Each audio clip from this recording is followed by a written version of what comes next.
So new at 5, a Metro woman is paying for a decade-old debt that isn't even hers. Her wages are garnished $700 per pay period. Channel 2 consumer investigator Justin Gray's here. And Justin, she may be on the hook for that money. That's unheard of. Well, Karen, how do you prove that a decade-old debt was not yours? It's harder than you might think. And the way the wage garnishment system is set up, it might not even matter if the debt really belongs to you or not. This is the lease. That's the lease. It's a lease for a Stone Mountain apartment from more than a decade ago, all the way back in 2009. Signed by Cheryl Dunn, who skipped out on thousands of dollars in rent. During that time, I was married and homeowner. The real Cheryl Dunn tells us she only found out about the lease and the debt after a debt collector started garnishing her wages more than a dozen years later in December, deducting money directly from her paycheck. Over $700 per pay period.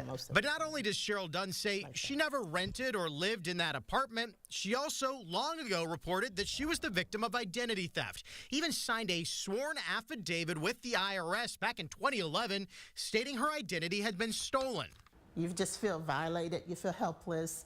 Georgia law allows debt collectors to go after these old debts and also charge interest that can add up to be more than the original amount owed. And it might feel like it comes out of nowhere because it was so long ago. Jillian Sand is an attorney who specializes in helping customers fight debt collectors. She agreed to look at Dunn's case pro bono after Channel 2 Action News contacted her. I've actually seen a lot of identity theft cases, and they seem to be increasing.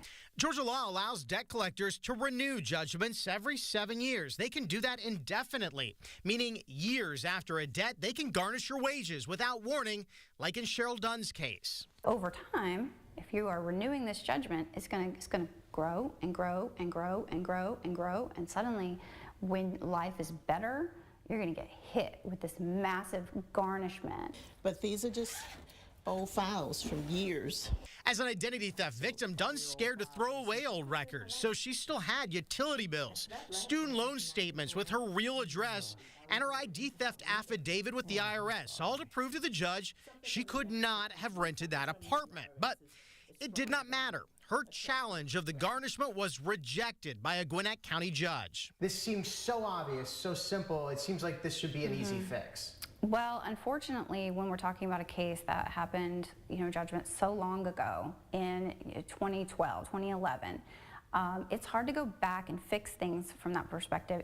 To the courts, it doesn't matter how much evidence Dunn has to prove she never rented that apartment because the debt collector has this document, a sworn affidavit from 2012 stating that Dunn was served a summons about the debt that went unanswered. Once there's a judgment in place, you have to undo the judgment to even get to assert those defenses, and that can be an insurmountable hurdle.